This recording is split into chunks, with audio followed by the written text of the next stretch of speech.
For the past many decades, the Middle East was home to a wide number of conflicts, from the War of Terror in Afghanistan to recent uprisings in states such as Egypt and Libya, just to name a few.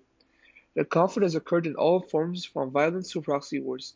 In more recent times, a new conflict has arisen in the Middle East between two states that were once allies. The two states are Qatar and Saudi Arabia.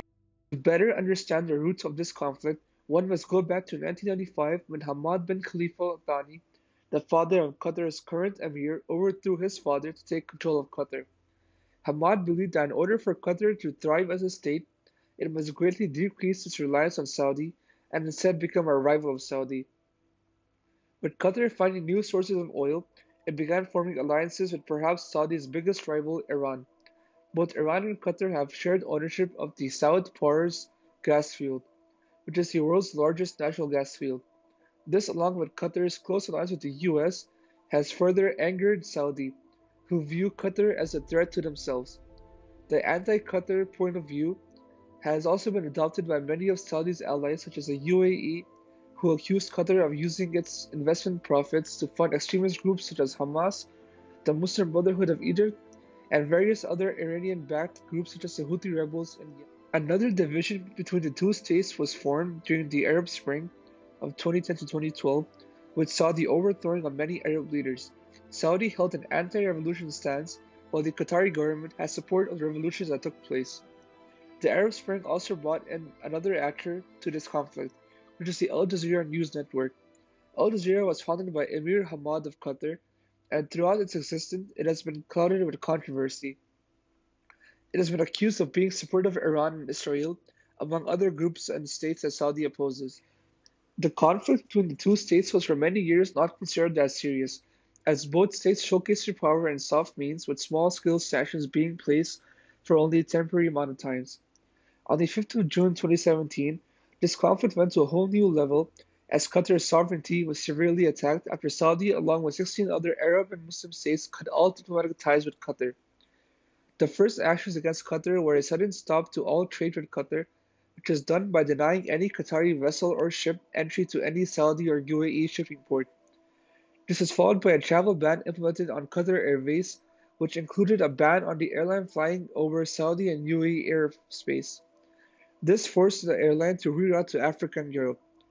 Saudi banks were told not to conduct business with Qatari riyals, which gave a sudden halt to Qatar's economic development as Qatar had conducted many business deals with Saudi banks. The GCC countries involved ordered any Qatari citizen situated within their borders to immediately leave, while diplomats including ambassadors were also told to leave, with Kuwait and Oman being the only two GCC nations to remain neutral in this diplomatic crisis. Initially, the future for Qatar did not look that positive, as Qatar had just been outcasted by many of its former allies. Qatar's first response was denying all the accusations of supporting terrorism, while Qatar's foreign minister, Mohammed bin Abdul Rahman Al Thani, accused Saudi of purposely destabilizing the Middle Eastern region and also accused Saudi of making contradictory statements. He said how Qatar was accused of supporting Iran while also accused of funding Sunni groups who are fighting Iran. Also, 80% of Qatar's food was imported from its GCC neighbors, which meant Qatar had to act fast in order to avoid a crisis within its borders.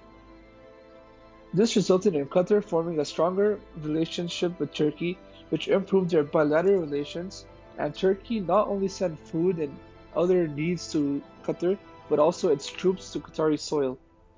This was done as there were fears of Saudi making use of hard power on Qatar. Qatar also restored full diplomatic relations with Iran, who also sent Qatar over 1,000 tons of food on a daily basis. In September 2017, Qatar even sent back its former ambassador to Iran, which further improved their bilateral relations, while angering Saudi and its allies even more.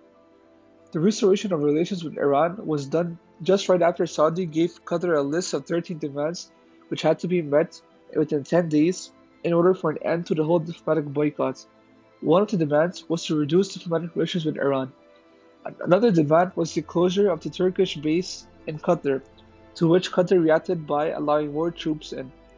Apart from the economic impact, a lot of controversy in the international media has been sparked in regards to the humanitarian crisis that has occurred due to the conflict. According to the Amnesty International, Saudi has been toying with people's lives for many years such as in Yemen, and is now targeting Qatar.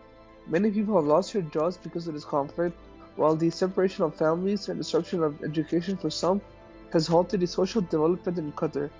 The ban on any Qatari or pro-Qatari media site has resulted in the Human Rights Watch accusing Saudi of severely violating basic human rights principles.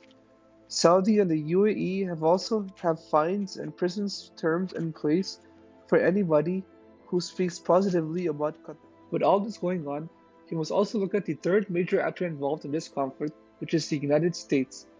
The US has had generally good relations with both states, as the US has a military base situated in Qatar. Well, Qatar's good relations with the US was always a concern for Saudi due to fears of Qatar potentially having greater influence in regards to the Middle Eastern conflict. The initial response from President Trump was supportive of the diplomatic boycott.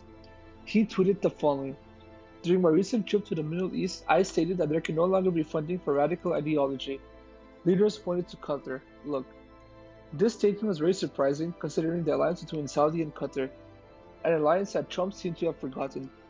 Trump's opinion was in contrast to how the Pentagon and the Department of State reacted by staying neutral during this conflict. The Pentagon even praised Qatar for allowing the US base in Qatar when they were asked about the conflict. Former Secretary of State Rex Tillerson at multiple points maintained a neutral point of view and calls for peace and the restoration of diplomatic relations between the GCC states. Almost a year on from the escalation of the Saudi-Qatar rivalry, there still appears to be no positive steps being taken by either side in trying to find a solution. Emir Tamim of Qatar did have a talk with Crown Prince Mohammed bin Salman of Saudi in September, but not much has happened since. Qatari ministers have called for peace since the beginning, while Saudi answered by giving Qatar an unrealistic list of demands.